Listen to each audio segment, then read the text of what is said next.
हम रूस को पछाड़ेंगे। कैसे पछाड़ेंगे? क्या ये हमारी मित्रता के खिलाफ नहीं हो जाएगा? क्या ये वादा खिलाफी नहीं हो जाएगी? ओवर थिंक मत करिए, सेशन ध्यान से सुनिए, सारी बातें अच्छे से क्लियर हो जाएंगी। फिर एंड में आपसे ही पूछ लूंगा कि क्या वाकई में ऐसा हो रहा है या नहीं। फिलहाल के लिए दुनिया के टॉप 10 जो डिफेंस के एक्सपोर्टर्स हैं उनमें हम कहीं पर भी नहीं खड़े हैं। हां, खड़ा है तो नंबर 1 पर अमेरिका खड़ा है, फिर उसके बाद में नंबर 2 पर इस बार किए गए एक्सपोर्ट में फ्रांस है, उसके बाद रूस है, फिर कनाडा है। इस तरह से दुनिया के देश खड़े हुए हैं इस पूरे सीन के अंदर। चलिए, ये बात तो समझ में आई कि टॉप 10 में तो हम नहीं हैं। तो अब मसला क्या है? मसले में हम देख रहे हैं कि रूस नंबर 3 पर है, रूस से साथ चर्चा हो रही है। कहानी क्या है? कहानी कुछ यूं है कि रूस और यूक्रेन को युद्ध करते हो गए 3 साल, और साहब जब युद्ध होता है तो आपको गोला बारूद फेंकना पड़ता है। अब पुतिन जो हैं वो अपने यहां पर जितना भी गोला बारूद बना रहे हैं उसको बनाकर सेम डे यूज भी तो कर ले रहे हैं रूस के साथ निकालकर यूक्रेन पर। वहीं दूसरी तरफ अगर यूक्रेन को गोले फेंकने हो रूस पर तो उसको इंपोर्ट करना पड़ता है। अगर पिछले 4 सालों में हुए इंपोर्ट को उठाकर देखोगे तो दुनिया में कुल इंपोर्ट का सबसे अधिक भाग यूक्रेन ने ही किया है। नंबर 2 पर फिर भी भारत रहा है, अकॉर्डिंग टू सिप्री, स्टॉकहोम जो पीस रिसर्च इंस्टीट्यूट है उसके अनुसार मैं आपको यह बात बता रहा हूं। अर्थात अगर हम पुतिन और जेलेंस्की के बीच में कंपेयर करें तो पुतिन अपना बनाया माल फेंक रहे हैं, वहीं जेलेंस्की दुनिया के देशों से, विशेष रूप से पश्चिमी देशों से माल लेकर के और रूस के ऊपर फेंके जा रहे हैं। कुल मिलाकर के वेपन्स का कंजप्शन पिछले 3 सालों से एक खास क्षेत्र में चल रहा है। अब इनको तो लड़ते झगड़ते 1000 दिन से ऊपर हो गया, जिसमें काफी सारे लोगों की जान चली गई, काफी सारी क्षति हो गई, तमाम बातें हुई। लेकिन इसी बीच में भारत ने देखा कि और दुनिया के देश भी तो हैं जो छुटपुट अपनी सेना के लिए युद्ध अभ्यास ही करते रहते हो। देखो क्या है, जब भी कभी वॉर होता है तब तो वेपन्स का उपयोग होता ही है, लेकिन सेना को अचानक बॉर्डर पर ले जाकर थोड़ी बंदूक थमाओगे कि चलाओ गोली। आपको सेना को पहले भी प्रैक्टिस कराती रहनी होती है। आपने बहुत बार सुना होगा भारत के भी तमाम प्रकार के युद्ध अभ्यास चल रहे होते हैं तमाम प्रकार के देशों के साथ कि हां भाई हमने आज इसके साथ प्रैक्टिस की, आज उसके साथ प्रैक्टिस की। इस प्रकार से हमारे वॉर की प्रैक्टिसेस चल रही होती हैं। अब वॉर प्रैक्टिस में असली तोप गोले चलाए जाते हैं। तोप गोले चलाओगे तो आम एम्युनिशन खराब भी होगा, खत्म भी होगा। तो आपको जहां से सप्लाई आ रही थी वो तो खुद ही युद्ध में फंसा हुआ है, तो उसकी सप्लाई कौन पूरी करेगा? और दुनिया भर के अंदर अगर 193 देश यूएन में हैं तो 100 से अधिक देश तो ऐसे होंगे जो कि युद्ध अभ्यास करते होंगे, और युद्ध अभ्यास करने वाले देशों को आम एम्युनिशन की जरूरत होगी। साथ ही साथ अपनी डिफेंस में हर बार वो बजट बढ़ा के कुछ नया तो लेकर आएंगे ही। ऐसे में हमारे लिए भी बाजार खूब बड़ा उपलब्ध है। जनरली ये बाजार पहले रूस द्वारा कंप्लीट कर दिया जाता था कि ले लो माल चाहिए, हां भाई इतने गोले भेज देना, इतनी छोटी तोप भेज देना, इतने हेलीकॉप्टर, इतनी मिसाइल भेज देना, वो पैकिंग करके भेज देता था। आजकल उसका कंजप्शन खुद चल रहा है और भारत इसी समय को पकड़ लिया है कि अच्छा तुम बिजी हो तो हम थोड़ा मार्केट समझते हैं। तो भारत इस बात को समझते हुए इसका फायदा उठाने बाजार में निकल पड़ा है। अब आप पूछेंगे कि ये तो भाई साहब मतलब आपदा में अवसर हो गया, कह सकते हो ब्लेसिंग इन डिस्गाइज है, लेकिन सही मायने में ये हमने आपदा खुद पैदा नहीं की थी। हमने वर्ष 2015 के अराउंड ही ये डिसाइड कर लिया था कि डिफेंस सेक्टर में भारत को एक्सपोर्टर बनाना है।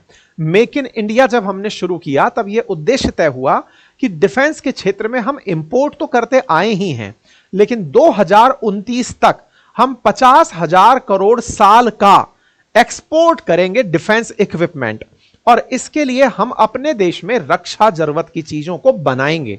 बनाने के लिए डिफेंस सेक्टर के अंदर तमाम प्रकार की कंपनीज को अवसर देंगे। कोई प्राइवेट कंपनी भी अगर डिफेंस सेक्टर में काम करना चाहती है तो हम उसे भी काम करने के लिए इनवाइट करेंगे, और भारत ने इस चीज को बहुत अच्छे से कंप्लीट किया।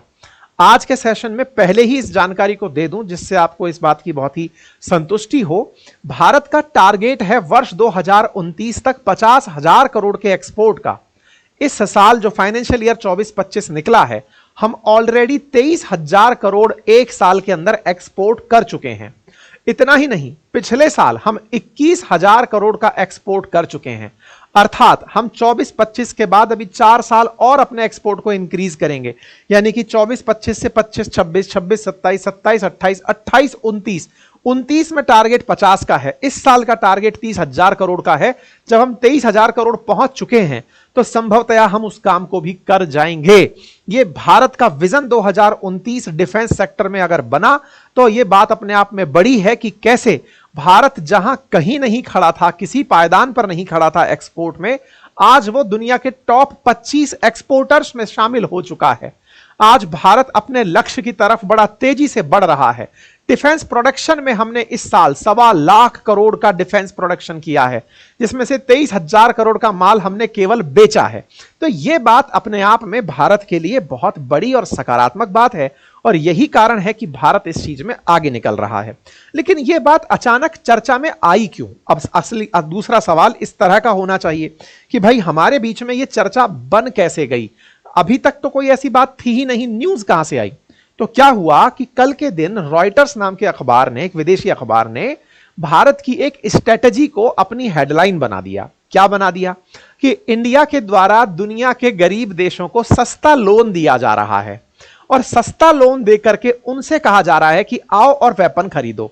इसने हेडलाइन कुछ इस तरह से बनाई कि India offer cheap loan to for arms targeting Russia's traditional customers. ये बिल्कुल वैसे ही हैं जैसे मान लीजिए कि आपके घर में मवेशियां हैं, आपके घर में गाय भैंस हैं और वो आप दूध बेचते हैं, लेकिन अचानक आपके दूध बेचने में कटौती करनी पड़ी आपको, क्योंकि आपके घर में ही कोई बड़ा कार्यक्रम है, और बड़ा कार्यक्रम है और वो कार्यक्रम अभी 3 साल तक चलने वाला है। भले ही आपके पास बहुत कैटल थी, लेकिन आपके जो बंधे हुए कस्टमर थे, जो दूध छाछ दही आपसे लेकर जाते थे, अचानक उन कस्टमर्स को कोई तो सर्व करेगा।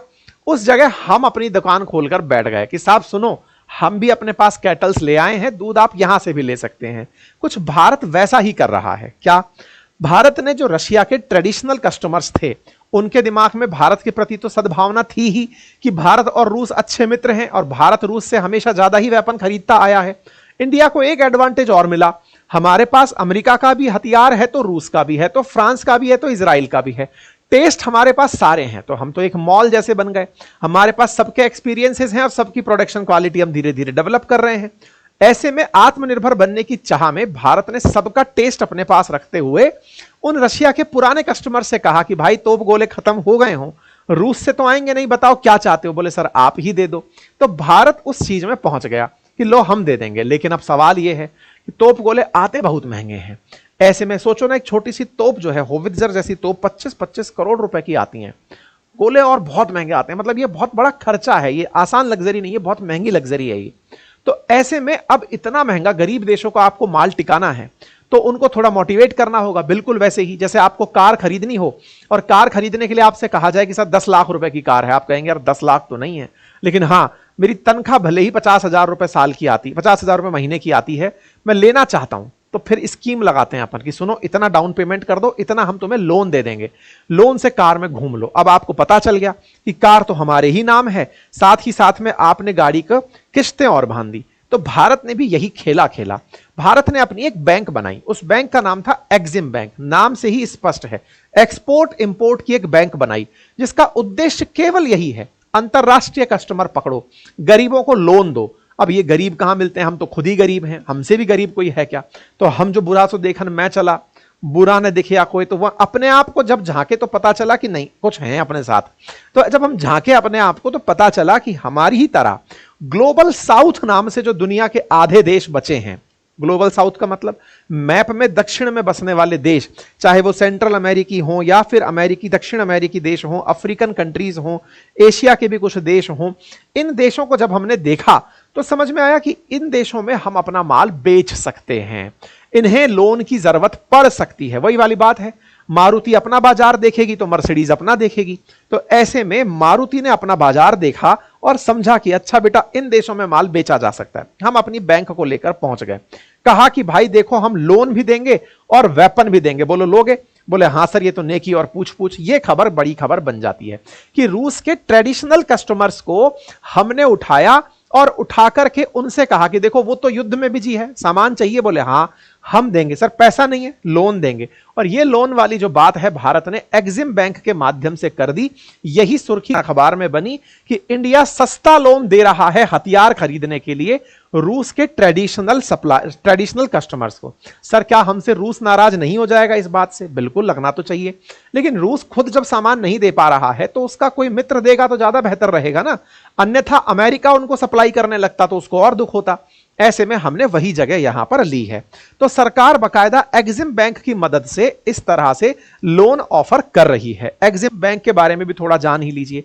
यह बैंक बनी तो 1982 में थी, पूरी तरह सरकारी बैंक है। और इसका उद्देश्य, अगर भारत की कोई कंपनी विदेश में आकर अपना ब्रांच खोलती है तो उसे भी सस्ता लोन दिलाना, या फिर भारत बाहर से कुछ इंपोर्ट करता है, विदेशी मुद्रा की आवश्यकता है, तो एग्जिम बैंक उन मामलों में फैसिलिटेट करती है।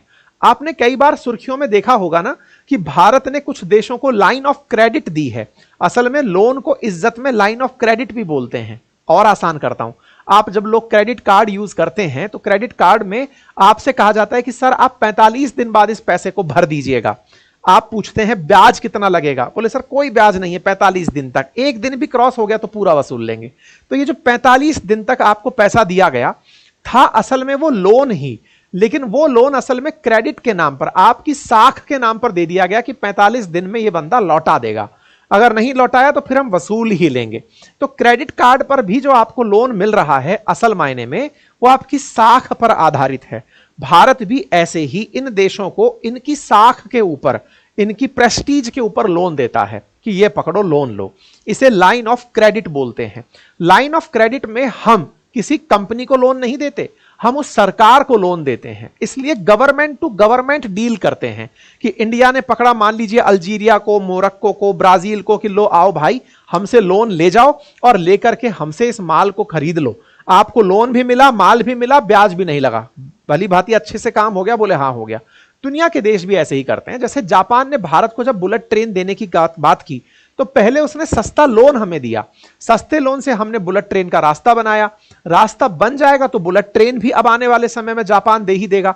तो आप पहले सामने वाले को पैसे देते हो, उसकी जरूरत पैदा करते हो, फिर आप उसको साथ साथ लेकर आगे बढ़ते हो, उसके पैसे से अपना धंधा बड़ा करते हो। लोन का कंसेप्ट ऐसे ही चलता आया है। ठीक है, तो भारत की जो एक्सपोर्ट इंपोर्ट बैंक है वो इस समय दुनिया भर के लोगों को इसी तरह से लोन देकर के उनको हथियार खरीदवा रही है। जैसे अब आपके दिमाग में एक और सवाल घुसेगा, और वो सवाल क्या है?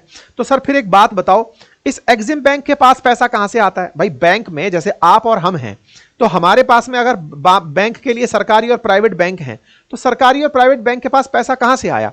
आपने उसके अंदर आपने उसमें जमा कराया था पैसा, वो किसी ने उधार में निकाल लिया। तो बैंकिंग का काम क्या है? आपकी जमा को किसी को उधार देना, यही तो बैंकिंग है। तो हमने जब जमा कराया तो ही तो निकल के आया। एग्जिम बैंक में पैसा जमा कौन कराएगा? यहां तो सब लेने वाले ही खड़े हैं, जमा कराती है सरकार। असल में सरकार को पता है कि यह हमारा इंस्ट्रूमेंट है जिससे हम दुनिया में अपने लोगों की मदद कर सकते हैं। इसलिए हर बार बजट में भारत सरकार एग्जिम बैंक को कुछ फंड देती है कि लो बेटा इस पैसे को बांटो और हमारी साख को बढ़ाओ।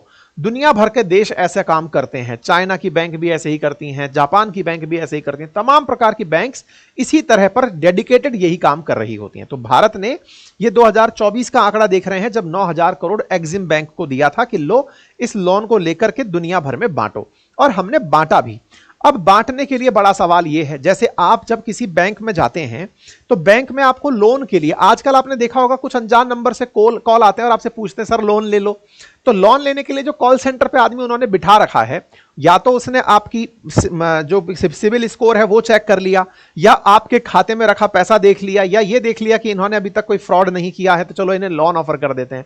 लोन के लिए कॉल आता है ना कई बार। अब आपको भारत से किसी को लोन दिलवाना है। अब लोन दिलवाना है तो क्या करें? आपको अपने एजेंट भेजने पड़ेंगे। तो ऐसे में जो लोन के एजेंट हैं उनको भारत सरकार डिप्लोमेट कहती है, क्योंकि दूसरे देश में भेजना है ना तो वो राजदूत हैं। तो भारत अपनी तरफ से 20 देशों में अपने राजदूत भेज रहा है, लोन ले लो। हाँ सर लोन चाहिए क्या? भाई मैं क्या करूंगा? सर गाड़ी ले लो। तो गाड़ी नहीं सर हथियार ले लो, पैसा ले लो, पैसे से हथियार ले लो। तो आप जरूरत भी बता रहे हो और पैसा भी दे रहे हो। ऐसा करके हम 20 अपने diplomat Brazil, Argentina, Algeria, Morocco, Cambodia, Guana, Tanzania, Ethiopia जैसे देशों में अपने डिप्लोमेट भेज रहे हैं। ये अफ्रीकी और अमेरिकी, दक्षिण अमेरिकी देश हैं जो कि भारत की तुलना में थोड़ी छोटी अर्थव्यवस्थाएं हैं। इनको हम अपने डिप्लोमेट भेजकर इन्हें मोटिवेट करेंगे और उन डिप्लोमेट्स को डिफेंस अटैची नाम दिया जाएगा। अब डिफेंस अटैची का मतलब क्या है कि ये जाएंगे और वहां जाकर के बाकी काम पर दिमाग नहीं लगाएंगे, ये केवल इस बात पर दिमाग लगाएंगे कि इस देश के अंदर वेपन की कहां जरूरत है। जैसे मान लो कोई देश अपने इंटरनल संघर्ष में जूझ रहा है, हो सकता है कि किसी देश में अपने ही स्तर पर कुछ उपद्रवी लोग आ गए हैं, सिविल वॉर सिचुएशन बन गई है, तो ऐसे देशों में वो डिफेंस अटैची बैठकर जरूरत देखेगा। ये बिल्कुल वैसे ही है जैसे बैंक वाले आपसे आकर कहें सर देखिए गाड़ी बहुत पुरानी हो गई है, गाड़ी बदलने का समय आ गया है, सुनिए ना ये तो एक्सचेंज में चली जाएगी, बाकी हम इतने का डाउन पेमेंट कर देंगे, कुछ भी फर्क नहीं पड़ेगा सर, नई गाड़ी आ जाएगी, माइलेज इतनी अच्छी होगी एंड ऑल। तो उसने आपको कन्विंस किया। ऐसे ही हमारे जो डिफेंस अटैची हैं, यानी वो रक्षा जानकार, जो कि वो राजदूत या कहिए वो डिप्लोमेट्स जो रक्षा में जानकारी रखते हैं, वो उन देशों को जाकर बताएंगे कि सर इन लोगों को मारने के लिए आपने इतनी गोलियां बर्बाद कर दी, हमारा एक गोला ही काफी है, एक बार में चलो सारा मामला साफ है। समझाने वाला कोई चाहिए। तो भारत अपनी तरफ से ऐसे डिफेंस अटैचीज को भेज रहा है। ठीक है, इस साल ही हमने ब्राजील में अपनी एग्जिम बैंक की ब्रांच भी खोल दी है। यहां पर हमने बकायदा अपनी ब्रांच खोली है। वो ब्रांच जो है वो आकाश सिस्टम को बेचने के लिए इनकी बातचीत कर रही है। यह जानकारी रॉयटर्स ने बताई है कि भारत ने साओ पाउलो में अपनी एग्जिम बैंक की ब्रांच खोली है, जो ब्राजील सरकार को समझा रही है कि सर हमारी आकाश मिसाइल ले लो, बहुत बढ़िया है। ये वो रही हेडलाइन जिसके अंदर साउथ अफ्रीका में भी हम लोग पहुंच रहे हैं। एग्जिम बैंक जहां तहां अपने ऑफिस खोलते हुए पहुंच रही है। ठीक है, आपको मैं कुछ न्यूज रेफरेंस में दिखा देता हूं कि एग्जिम बैंक कैसे लाइन ऑफ क्रेडिट देती है। देखो यहां पर गुआना को देती हुई दिखाई दे रही है, यहां वियतनाम को देती हुई दिखाई दे रही है। तो पहले पैसा दो और पैसा देकर के कहो कि ये सामान खरीदो सर, हमने इसलिए आपको ये पैसा दिया है। संभवतया आपको ये समझ में आ गया हो। ताजा तरीन उदाहरण ये वियतनाम का है, जब हमने उसको पहले लोन दिया $300 मिलियन का लाइन ऑफ क्रेडिट के नाम पर, उसकी इज्जत रखते हुए सरकार से सरकार के बीच में, और फिर उससे कहा कि इस पैसे से आप अपने लिए नाव खरीद लो, बोट खरीद लो और पेट्रोल वेसल्स खरीद लो ताकि आपकी जरूरतें पूरी होती रहें। कोई पूछे हम आपसे ही क्यों लें, तो सर देखो आप रूस से लो, हमें कोई दिक्कत नहीं है, लेकिन रूस इस समय खुद युद्ध में उलझा हुआ है। ऐसे में वो आपको डिफेंस इक्विपमेंट भेज नहीं पाएगा। और सच बात भी है, पुतिन खुद ही डिफेंस के काफी सामान अब ईरान से, नॉर्थ कोरिया से मंगा रहे हैं कि आओ भाई हमें सामान बेचो ताकि हम युद्ध में उपयोग में लें। ऐसे में रशिया का आर्म एक्सपोर्ट बुरी तरह से खत्म हो रहा है और इसके आंकड़े भी हैं जो मैं आपको बताऊंगा। वहीं यूक्रेन के नाम पर क्या है, जो पश्चिमी देश दुनिया को माल बेचते थे, वो पश्चिमी देश आजकल यूक्रेन को माल बेचने लग रहे हैं। तो ऐसे में उनका एकमात्र कस्टमर यूक्रेन बना हुआ है। इस जानकारी को आप तथ्यात्मक रूप से ऐसे चेक कर लें, मार्च 10 की ये कटिंग है कि रशिया का जो आर्म एक्सपोर्ट है ना, वो 47% गिर गया है। सिप्री का मानना है कि ये 47% गिरा है। क्यों? क्योंकि असल मायने में ये एक्सपोर्ट होता, अब ये घर में ही उपयोग हो रहा है। ऐसे में रूस का जो वर्चस्व है वो धीरे धीरे कम हो रहा है। स्टॉकहोम पीस रिसर्च के अनुसार 64% तक रूस के हथियारों के निर्यात में 2020 से 24 के बीच में गिरावट आई, जिससे रूस की जो वैश्विक बाजार में भागीदारी है वो 20% से घटकर 7.8% रह गई। तो उम्मीद है कि अब जो हमने शुरुआत में थंबनेल पर टाइटल डाला था कि हम रूस को पछाड़ने निकले हुए हैं, असल मायने में जहां कस्टमर्स के पास भारत पहुंचता था, उन जगहों रूस पहुंचता था, उन जगह पर हम पहुंच रहे हैं, क्योंकि रूस बिजी है इस समय पर और हमको वो ट्रेडिशनल कस्टमर अपना सा लग रहा है। ठीक है, तो ऐसे में अमेरिका धीरे धीरे इस जगह को पूरा कवर करने का प्रयास कर रहा है, लेकिन हम भी कम नहीं है। भारत भी धीरे धीरे अपना एक्सपोर्ट इंक्रीज कर रहा है, प्रोडक्शन बढ़ाने का प्रयास कर रहा है। और तो और भारत अब धीरे धीरे महत्वपूर्ण खरीदार से एक्सपोर्टर की भूमिका में जाना चाहता है।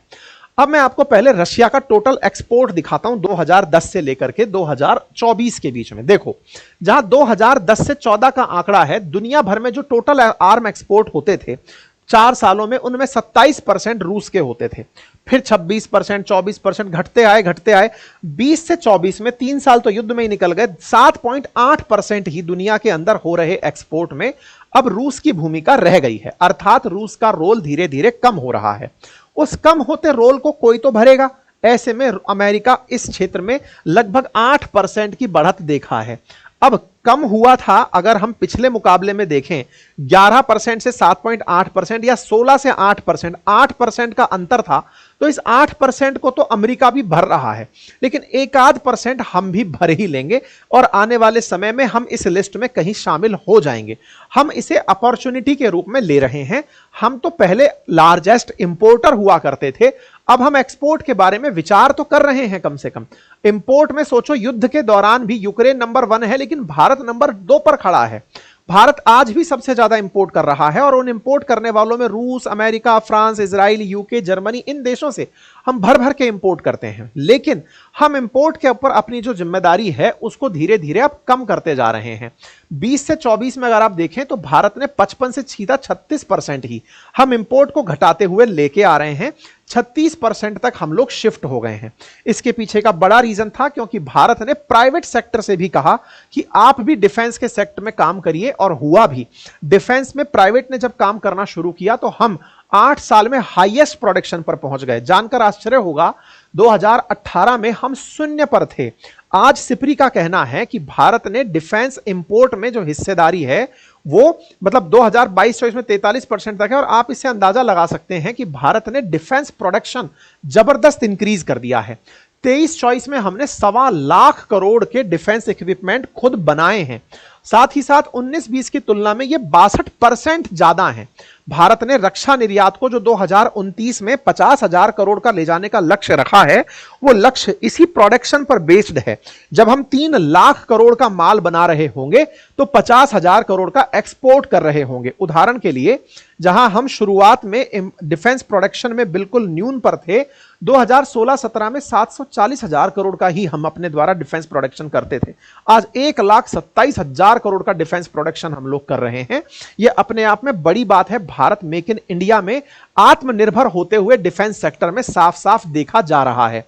हमने अपने डिफेंस बजट में भी काफी बड़ा परिवर्तन किया है। लगभग 2.5 गुना हमने डिफेंस सेक्टर के बजट को भी इंक्रीज किया है। यही कारण है कि जो हमारा देश में हो रहा प्रोडक्शन है, वो प्रोडक्शन अपनी डिफेंस के लिए भी काम आ ही रहा है।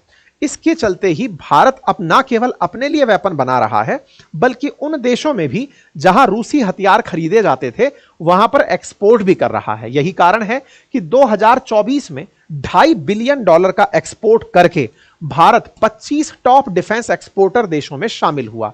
यह जानकारी सारी मैं आपको दे रहा हूं 1 फरवरी 2025 को प्रकाशित हुए गवर्नमेंट ऑफ इंडिया के प्रेस इंफॉर्मेशन ब्यूरो की न्यूज से या कटिंग से, जिसमें मिनिस्ट्री ऑफ डिफेंस ने खुद कहा कि हमने 1,27,000 करोड़ के प्रोडक्शन किए, उनमें से 21,000 करोड़ का हमने एक्सपोर्ट किया, और इसी कारण से हमारा डिफेंस इन दिनों तेजी से चल रहा है। यही कारण है कि भारत अब डिफेंस में प्राइवेट सेक्टर्स को भी बढ़ चढ़ के पार्टिसिपेट करने दे रहा है कि आप आओ और बढ़िया से प्रोडक्शन करो। और आते ही अब देखो 2025 के अप्रैल के डे 1 की कटिंग है, हमने 23,622 करोड़ का 2024-25 के अंदर एक्सपोर्ट किया है। पिछले साल कितना किया था? 21,000 करोड़ का। इस साल कितना कर दिया है? 23,000 करोड़ का। लक्ष्य कितना है? 50,000 करोड़ का। कब है ये? 2029 में। तो हम लोग धीरे धीरे बढ़ते जा रहे हैं। आप इससे अंदाजा लगाइए, 13-14 में भारत 686 करोड़ का ही एक्सपोर्ट करता था, आज 23,622 करोड़ का एक्सपोर्ट कर रहा है। 34 गुना एक्सपोर्ट इंडिया ने इंक्रीज किया है। यह भारत के रक्षा क्षेत्र में आत्मनिर्भर होते हुए प्रयासों को दिखाता है। रक्षा मंत्री का भी यही स्टेटमेंट है जो कि इन्होंने अप्रैल 1 को सब सार्वजनिक रूप से सबके सामने दिया। भारत की तरफ से एक्सपोर्ट किया क्या जाता है? तो देखो, हम ना केवल छोटे असलहे को एक्सपोर्ट करते हैं, अपितु हमारे पास ब्रह्मोस सुपरसोनिक मिसाइल है, आर्टिलरी गन्स हैं, डॉर्नियर 228 एयरक्राफ्ट है, रडार है, आकाश एयर डिफेंस मिसाइल सिस्टम है, पिनाका रॉकेट्स है। हम इन्हें भी तगड़ी मात्रा में एक्सपोर्ट करते हैं, और ये एक्सपोर्ट जब हम लोग करते हैं तो इनकी डिमांड मार्केट में बहुत तेज है। आप पूछेंगे इतना भी क्या तेज हो आप लोग कि डिफेंस में इनको तो यूज किया ही जाए, आपके गोले भी आपके क्यों खरीदे जाए? कारण यह है कि आज अगर एक गोला बनाया जाए तोप का, तो यूरोप में वो $3,000 में बनकर आता है। वह मतलब 2.5 लाख रुपए का एक गोला बनकर आता है। 80 से गुणा कर लो, कितना हुआ? 8 या 24,000 और हाँ 2.5 लाख रुपए का। और इंडिया में वो $300 का यानी कि 24,000 रुपए का ही बनकर एक तोप का गोला आ जाता है। तो 10 टाइम्स का जो ये डिफरेंस है, इस डिफरेंस को इंडिया इस समय पर बहुत बड़े एडवांटेज के रूप में ले रहा है। दुनिया को यही समझा रहा है कि देखो, अगर सस्ता माल चाहिए तो हम डिफेंस में आपके लिए बढ़िया कर सकते हैं। यही कारण है कि हम ग्लोबल साउथ पर अपना दिमाग टिका कर बैठे हैं। ग्लोबल साउथ दुनिया के वो देश जो कि गोलार्ध में दक्षिण की तरफ हैं, जो तुलनात्मक रूप से डेवलपिंग हैं या फिर लीस्ट डेवलप्ड हैं, जैसे साउथ अमेरिकी कंट्रीज, अफ्रीकन कंट्रीज और दक्षिण एशियाई और आसियान कंट्रीज। इनको ध्यान में रखते हुए इन देशों में ही भारत अपना बाजार तलाश रहा है और इनको तलाश करके भारत यहां पर अपने डिफेंस अटैची भेज करके काम कर रहा है। तो आज के सेशन में 2-3 बातें क्लियर हुई। पहला, 2029 का लक्ष्य है 3 लाख करोड़, 50,000 करोड़ का एक्सपोर्ट, बकायदा इस काम को करने के लिए एग्जिम बैंक से लोन फैसिलिटी, डिफेंस अटैचीज को यूरोप से भी निकाल करके इन दक्षिण साउथ एशियन जो देश हैं, इनको साउथ एशियन ना कहकर ग्लोबल साउथ कहा जाता है, ग्लोबल साउथ देशों में अपॉइंट किया जा रहा है ताकि वो वहां पर बढ़िया एक्सपोर्ट कर सकें। तो जानकारी समझ में आ गई? अगर आ गई हो तो अपनी राय कमेंट बॉक्स में रखें कि भारत को और क्या करना चाहिए, आप क्या सोचते हैं, किस तरह से इस काम को और बेहतर किया जा सकता है। ठीक है साहब, संभवतया आज के सेशन में जो दी जाने वाली जानकारी थी वो आप लोगों को बेहतर तरीके से क्लियर हो गई होगी।